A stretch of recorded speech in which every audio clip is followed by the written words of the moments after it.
All right, so y'all, this is a homework question from the review. There's a few questions I'm going to do here, so it's going to be one kind of long video, but they're all questions out of the review for test 2. Okay, and it says, decide whether the equation or not has a circle as its graph, and if it does, give the center and the radius. Okay, so y'all, in these problems, number one, what we're going to do, we're going to group our x's, and we're going to do our y's together.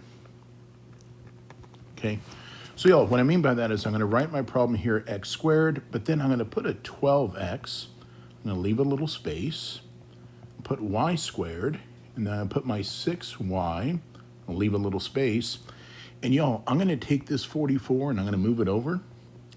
When I move it over, it becomes a minus 44, okay?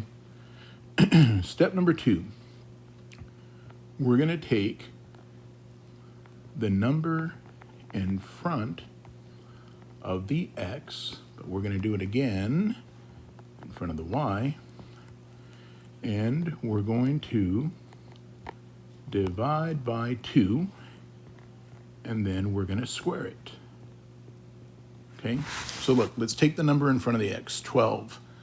Excuse me, 12 divided by 2, y'all, is 6. I'm going to take the number 6, I'm going to square it, that's going to give me a 36. I'm going to put a 36 right here, y'all, and on this side, I'm going to put a plus 36. Okay, y'all, we're going to do that same process, but with a number in front of the y. So remember, the number in front of the y was a 6. I'm going to take my number 6, we're going to divide it by 2, and that's going to give me 3. Then we're going to take the number 3, we're going to square it, that's going to give us a 9. And we are going to add, y'all, 9 to both sides, okay? Now, my friends, if we're doing this right, we should be able to factor this guy out pretty easy. So look, I'm going to go like this, right? We want to get an x squared. So let's put an x here and an x here. I'm trying to find two numbers and multiply to 36 and add up to 12. 6 and 6, okay? I'm going to come back over here. We're going to repeat that process. Plus, let's put y's and y's. Trying to find two numbers that multiply to 9 and add up to 6. What about 3 and 3? And then I'll tell you what we're going to get on the other side, okay? Excuse me, this part right here, y'all, we can write that as x plus 6 all squared. This part right here, we can write this as y plus 3 all squared. And let's see, 36 and 9, y'all, is 45. And with a negative 44, that's 1, okay? So now, if I want to find the center of my circle, the center of my circle, y'all, says we got to change those signs. So it's going to be a minus 6 and a minus 3. And then the radius is the square root of this number. Well, the square root of 1 is still going to be 1, okay? All right, now let's come back and let's take a look at another one. It says, can we write the equation of the line passing through that point with a slope of negative 4? So let's see if we can do that. So y'all, what I'm going to do here, I'm going to write y equals mx plus b. And I want you to think about this. That's my x and that's my y. And that number right there, my friends, that's my m. Okay? So let's see, where the y used to be, I'm going to put a 5. Where my m used to be, I'm going to put a minus 4. Where my x used to be, I'm going to put a minus 2. And y'all, what I need to do is I need to see if we can find the value of b. So look, minus 4 times minus 2, positive 8, okay?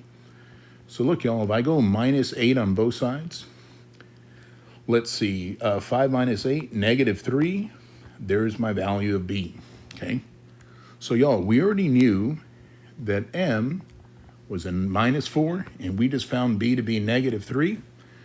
So when we come back, pardon me, to y equals mx plus b, y'all, we're just going to plug those numbers in. So we're going to say y equals negative 4x, and then my b is just a minus 3, okay?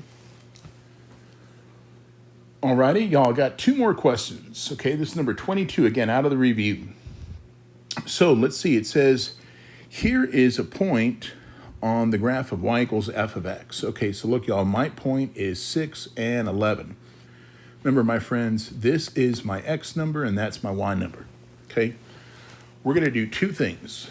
Let's do it like this, y'all. Look at part A. Part A says, can we find a point on y equals f of x plus 4, okay? First thing I want you to notice, y'all, that plus 4 is inside my parentheses. And if it's inside my parentheses, I'm moving to the left. And if I'm moving to the left, y'all, I'm going to, in this case, subtract what number in this case? 4 from my x value, okay? So look, y'all, right here, I'm going to put a minus 4. If we do that, 6 minus 4, 2. My y value does not change, okay? Now, there is a part B. Let's do part B. Look at part B right here, y'all. Y equals f of x plus 4. Now, I want you to look at this plus 4.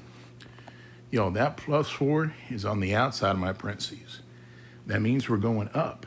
So if we're going up, we're going to add c to our y value. So again, my original point was 6 and 11. Now I'm going to add 4 to my y value. So my new point, y'all, is going to be 6 and 15, okay? And y'all, I think I got one last one to do here. Here we go. We're going to do the same thing here, y'all. So it says, look, here are 2 functions for f and for g, okay? Now, y'all, I want you to know something about the function g of x. It's equal to f of x minus 3. Look at that minus 3, y'all. That minus 3 is inside my parentheses. We're going to the right. So in this case, we're going to add 3 to our x values. So y'all, I'm going to come back to my original x values up here. And I'm going to put a plus 3 right next to each of them. Okay? So let's take a look. Negative 4 plus 3, negative 1. Negative 2 plus 3, positive 1. 0 plus 3, positive 3. 2 plus 3, positive 5. 4 plus 3, positive 7. And, sorry, let me do this real quick. And I want y'all to notice something. My y values, y'all, did not change, okay? Y'all got any questions? Let me know. I'm happy to help.